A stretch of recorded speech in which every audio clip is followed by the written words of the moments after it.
Honorable Chief Minister Sri Jagdish Shettar, Keynote Speaker Sri K.V. Kamath, distinguished guests, delegates, friends. First of all, let me add my welcome to each one of you to the 8th India Innovation Summit. The theme for this year's summit is India Innovates for the World. During the next 2 days, today and tomorrow, you will hear speakers talk about how research and development are conducted in India for India, as well as for the world, by Indian and multinational corporations, how innovations and products created for this market are taken to the rest of the world, and how businesses are leveraging the large educated talent pool that's available here in India.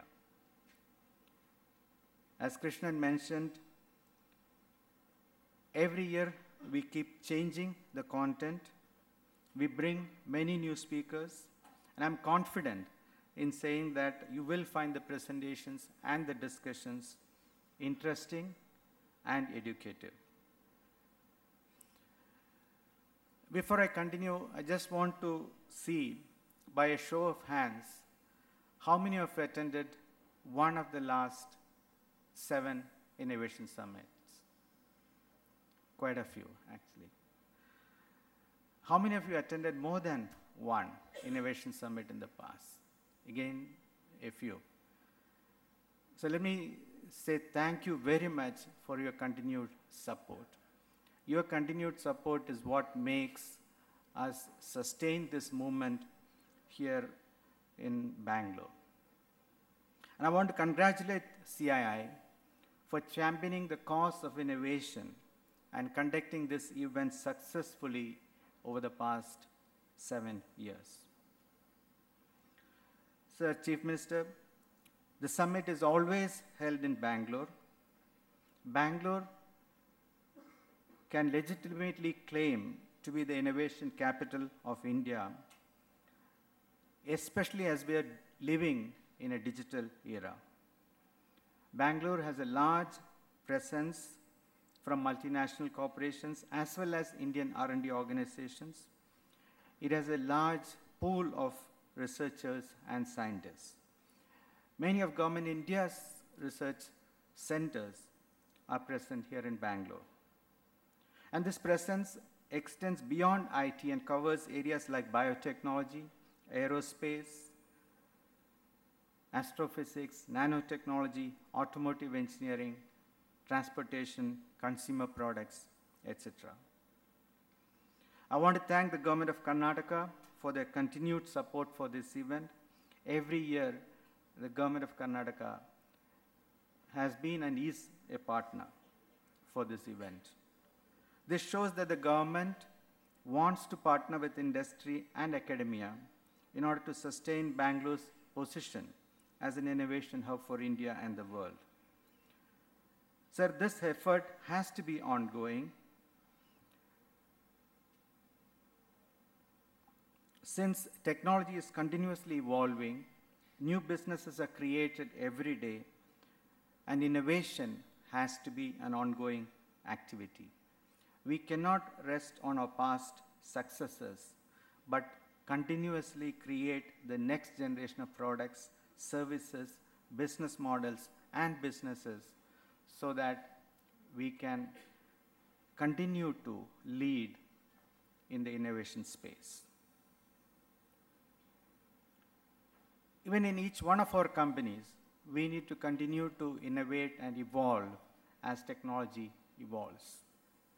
If I look at the information technology industry to which I belong, cloud, mobility, and in the future, Internet of Things are some of the technologies that are going to impact not just in our industry, but our customers also.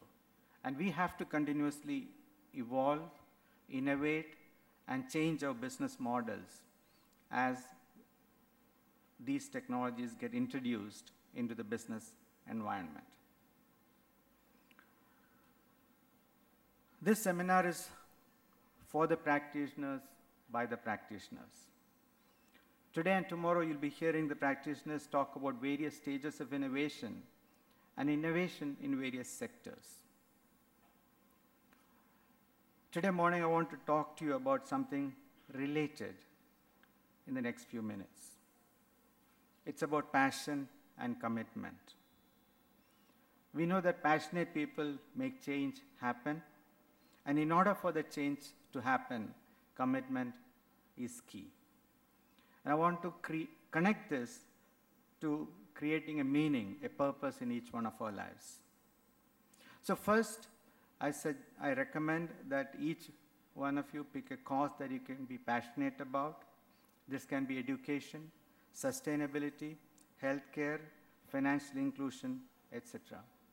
In a developing country like India, there are many issues and problems facing society that require solutions. It can be related to our city, Bangalore. How do we dispose of our garbage? How do we solve our traffic problems? How do we reduce pollution in our city? How do we network all the innovators and researchers in the city? Something this summit is trying to achieve. How do we improve governance? How do we include citizens of Bangalore in the governance of the city? I can go on and on. So find a cause that you can be associated with, you can be passionate about. Second, find a group or team that's already working on this problem and join this group.